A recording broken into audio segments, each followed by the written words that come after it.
আজ 3 আগস্ট বাংলা চলচ্চিত্রের ইতিহাসে এক স্মরণীয় দিন। বিশেষ করে সবাক বাংলা চলচ্চিত্রের কথা বলা হচ্ছে।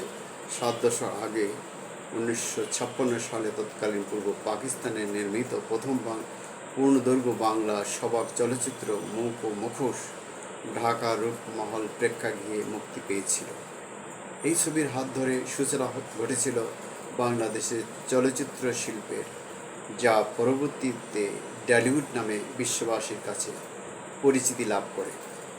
1947 সালে দেশভাগের পরের রাজনৈতিক ও সামাজিক প্রেক্ষাপটে পূর্ব পাকিস্তানের নিজস্ব কোনো চলচ্চিত্র শিল্প ছিল না। কলকাতার বাংলা ছবি, হিন্দি কিংবা উর্দু সিনেমা আর হলিউডের উপর নির্ভর করতে হতো দর্শকদের। 1953 সালে ঢাকায় আয়োজিত এক সভায় চলচ্চিত্র নির্মাণ নিয়ে আলোচনার সময় এক অবাঙালি পরিবেশক মন্তব্য করেন, পূর্ব পাকিস্তানের আর্দ্র আবহাওয়া সিনেমা তৈরি করার অসম্ভব। তার মন্তব্যের তীব্র প্রতিবাদ জানান জনাব আব্দুল জব্বার খান। তিনি চ্যালেঞ্জ ছেড়ে দিয়ে ঘোষণা করেন, এই মাটিতেই বাংলা ছবি বানিয়ে দেখাবেন।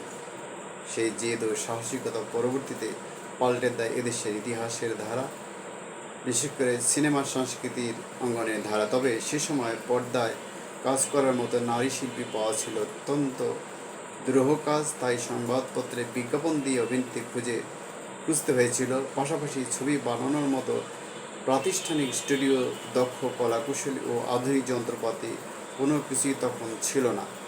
একটি পুরানো ক্যামেরা এবং সাধারণ ফিলিপস টেপ রেকর্ডার দিয়ে শুরু হয় সিনেমা তৈরির কাজ।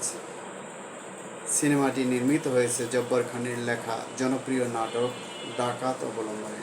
ছবির পোস্টার আজও সিনেমা প্রেমীদের নজর কাড়ে। ছবির পোস্টার ডিজাইন করেছিলেন সুভাষ দত্ত। ইতিহাসের সাক্ষী হয়ে পরবর্তীতে তিনি কিংবদন্তি হয়ে ওঠেন। বুড়িগঙ্গার তীরবর্তী জিঞ্জিরা, তেজগাঁও, সিদ্ধেশ্বরী সহ বিভিন্ন স্থানে দীর্ঘ 2 বছরের বেশি সময় ধরে চলে শুটিং। এরপর ছবির নেগেটিভ প্রিন্ট ও সম্পাদনার কাজ করার জন্য যেতে হয় লাহোরের শাহনূর স্টুডিওতে।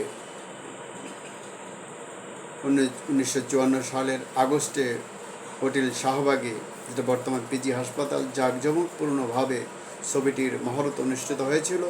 এরপর 1956 সালের 3 আগস্ট গভর্নর এবং বিখ্যাত রাজনীতিক বাংলার খ্যাত শেরে বাংলা একে ফজলুল হকের আনুষ্ঠানিক উদ্বোধনের মধ্য দিয়ে রূপমহল সিনেমা হলে প্রদর্শিত হয় মুখ ও মুখোশ সবাক চলচ্চিত্র।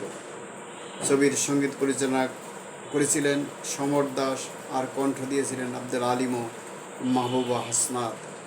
পরিচালক আব্দুল জব্বার খানের পাশাপাশি এতে অভিনয় করেন ইনাম আহমেদ, পূর্ণিমা সেনগুপ্তা, জহরত আরা, পিয়ারি বেগম সহ অনেকে। ইতিহাসের অংশ হওয়ায় টানে অধিকাংশ শিল্পী কোনো পারিশ্রমিক ছাড়াই সিনেমাটিতে অভিনয় করেছিলেন। কাজ করেছিলেন। প্রায় 82,000 টাকা বাজেটের এই ছবিটির জন্য অর্থায়ন করেছিলেন কালিমুদ্দিন দুদুমিয়া ও আব্দুল জব্বার খানের বন্ধুরা।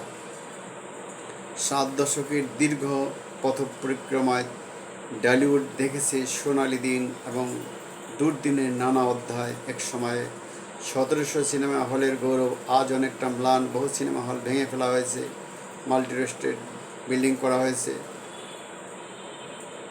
তবে আসার কথা হলো, প্রযুক্তির ছোঁয়ায় বর্তমানে চলচ্চিত্র নির্মাতারা নতুন সম্ভাবনা নিয়ে হাজির হয়েছেন। আধুনিক ক্যামেরা, উন্নত ডিএফএক্স এবং বিশ্বমানের পোস্ট প্রোডাকশনের হাত ধরে সাম্প্রতিক সময়ে বেশ কিছু ছবি দর্শকদের আবার হলমুখী করতে শুরু করেছে।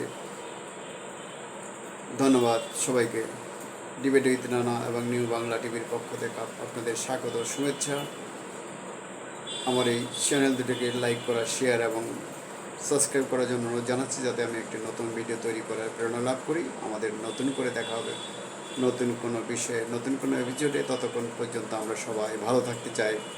আসসালামু আলাইকুম। ধন্যবাদ সবাইকে।